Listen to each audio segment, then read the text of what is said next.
Saudara, sejauh mana hasil pertemuan Kedutaan Besar Republik Indonesia di Korea Selatan dengan para ABK WNI dan otoritas di kota Busan, Korea Selatan? Bagaimana pula diplomasi yang tegas dari pemerintah untuk menguap apa yang terjadi kepada para ABK WNI di kapal asing? Kita ulas bersama Duta Besar RI untuk Korea Selatan Umar Hadi dan pakar hubungan internasional sekaligus Rektor Universitas Jenderal Ahmad Yani Unjani, Hikmahanto Juwana. Saya ke Pak Dubes dulu. Pak Dubes, apa yang terjadi sesungguhnya? Kenapa kemudian kami, publik, mengetahui dari seorang YouTuber, bukan dari pihak pemerintah? Selamat malam. Iya, silakan Pak Dubes. Ya, ini kan kalau laporan-laporannya sudah lengkap ya, kita sudah terus berkoordinasi ya. Sejak kapal itu diberitakan atau menjelang merapat di Pelabuhan Busan ya, dan juga pendampingan terus kita lakukan ya, bahwa ada pemberitaan dari TV lokal pada hari Selasa malam yang lalu, ya itu betul, dan kita juga terus amati dan sudah kita laporkan bahwa kemudian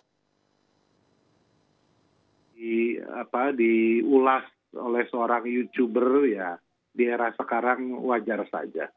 Iya, jadi Anda mengatakan bahwa sesungguhnya ini sudah dalam pengawasan pengendalian dari Kedutaan Besar Republik Indonesia di Korea Selatan. Ya betul.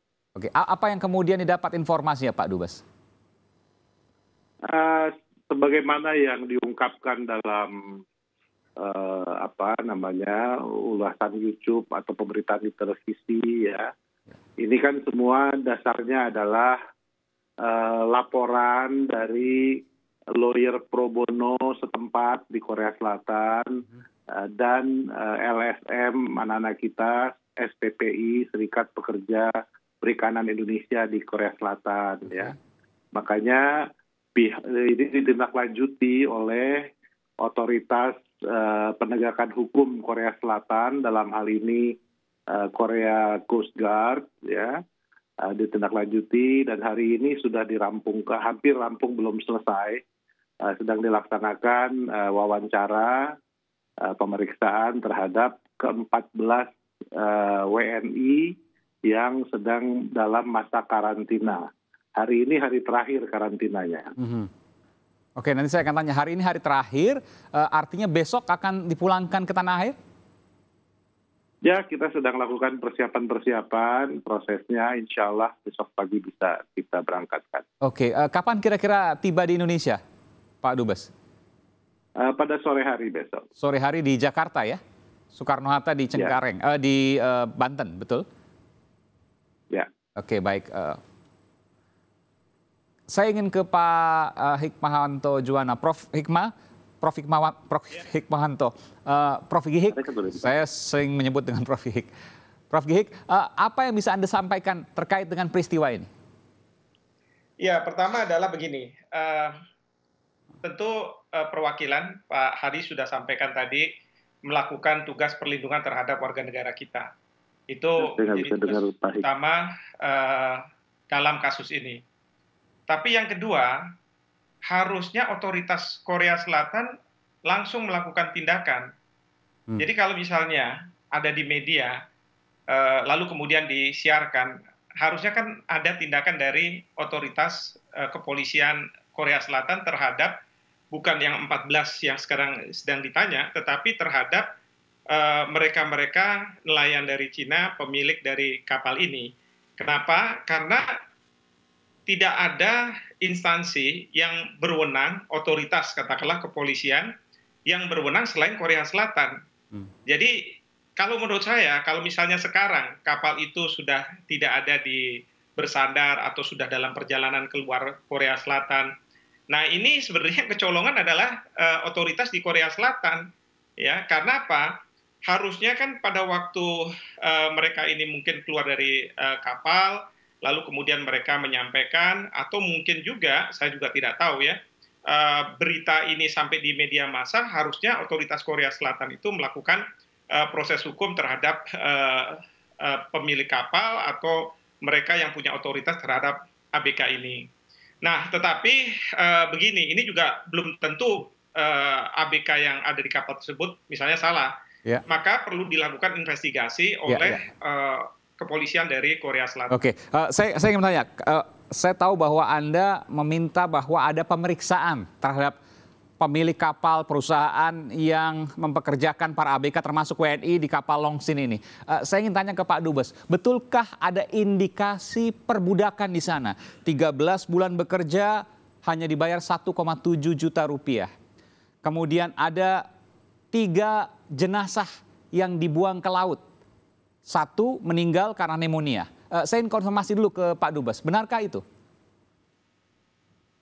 Ini yang sedang didalami ya. Kalau dari keterangan 14 orang ABK yang masih ada di Busan sekarang, ya betul bahwa ada rekan kerja mereka 3 orang di kapal yang sama yang dilarung ke laut. Tapi pada waktu pelarungan itu kapalnya udah beda-beda karena dipindahkan dulu. Oke. Ada 1 dilarung, terus yang sakit dipindah dan sebagainya.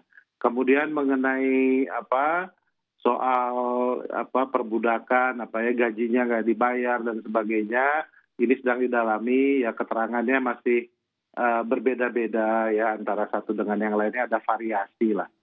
Jadi ya ini yang masih terus kita dalami. Soal yang dilarung ke laut, saya menggunakan bahasa dibuang ke laut. Bolehkah itu Pak Dubes bahwa ada indikasi tindak pelanggaran di sini? Ada WNI yang kemudian saya tidak tahu apakah sakit, apakah sudah meninggal lalu dilarung atau dibuang ke laut? Saya belum bisa menyimpulkan apa-apa, tetapi kita sudah mendapat keterangan dari ABK yang ada di Busan sekarang. Jadi besok akan terungkap semua karena besok baru bisa diwawancara 14 orang ini, saksi-saksi ini? Wawancaranya sedang dilakukan sekarang. Oh, baru dilakukan saat ini? Baru dilakukan saat ini? Dilakukan. Oke. Saya ke Prof. Hik.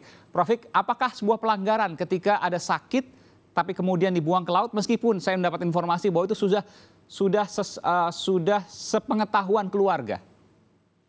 Ya, sekarang begini Mas Aiman, kita bayangkan kalau misalnya di kapal laut di tengah laut, dan mungkin jarak antara laut itu dengan katakanlah darat itu jauh ya.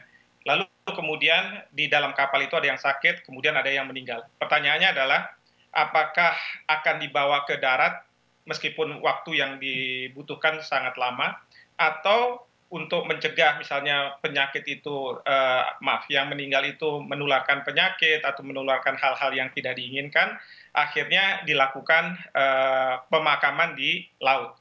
Sebenarnya dalam konteks seperti itu, sebenarnya diperbolehkan. Oke. Dan kalau misalnya saya lihat di dalam video itu kan kelihatan ada seolah-olah ritual yang dilakukan, walaupun mungkin bukan secara Islam gitu ya, yang dilakukan oleh para ABK untuk kemudian dilarungkan. Tapi sekali lagi ya, ini harus didalami dulu.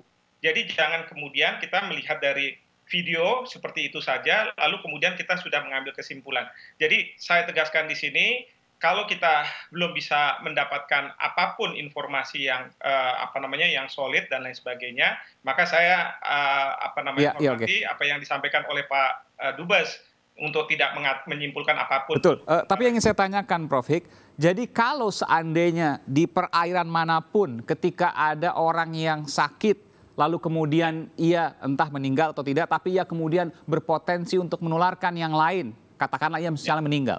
Boleh kemudian ia dimakamkan di laut langsung pada saat itu juga? Itu sebuah konsensus internasional? Ada ketentuannya, ketentuan seperti itu ada. Jadi tidak dalam kondisi sakit, kalau kondisi sakit harus disembuhkan ya. Tapi dalam kondisi dia sudah meninggal, dan karena jenazah ini kan harus dibekukan kalau misalnya untuk waktu yang lama dan supaya tidak ada penyakit-penyakit tambahan gitu ya. Itu yang harus kemudian istilahnya dimakamkan di laut gitu. Tanpa izin keluarga pun tidak masalah? Ada tangan sebelumnya misalnya? Tanpa izin dari keluarga, iya. Kalau misalnya kita di tengah laut dan kontak kita dengan keluarga tidak mungkin, kan mau tidak mau. Daripada membahayakan ABK yang lainnya. Iya, izin keluarga bisa terjadi misalnya sebelumnya. Sebelum berangkat ada klausul-klausul yang harus tantangani misalnya. Tanpa itu pun boleh melakukan apa yang disebutkan tadi, memakamkan atau membuang di laut atau melarung di laut. Ketika ada penyakit-penyakit tertentu misalnya yang dianggap menularkan lalu meninggal. Ya, jadi itu akan bergantung dari kapten kapal ya untuk menentukan hal tersebut karena pada saat itu di kapal itu yang punya otoritas adalah kapten kapal dan dia yang paling tahu apakah ini akan membahayakan atau tidak membahayakan. Oke, lalu di mana ada indikasi pelanggarannya? Kita akan segera kembali saat lagi, tetap bersama kami di Sapa Indonesia Malam.